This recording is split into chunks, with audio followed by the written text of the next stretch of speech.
3 घोड़ा और ये पहिया आपके लिए 24 गायत्री मंत्र के हिसाब से। और मंदिर के नीचे नजर करो। हेलो दीदी, आपका बच्चों के लिए हाथी घोड़ा, मध्य भाग में जवान के लिए आपका 84 वाला कामसूत्री खजुराहो की तरीका। मंदिर का ऊपर में आपका बाबा माँ के लिए देवा देवी, यानी टेम्पल आपका ह्यूमन लाइफ, बाल्यो जवान वार्धक्य। मंदिर बनाने का मेन कारण आपका कलिंग वार का बाद इंसान का मन में कामना जागृत करो, क्योंकि हिंदू औरत में दोबारा शादी नहीं करते।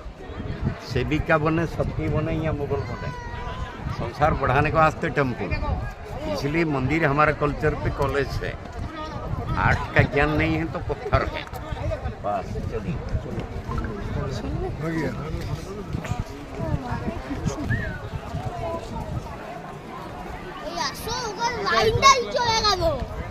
সত্যি সত্যি তোমরা কেন ফটো তুলছো বলো?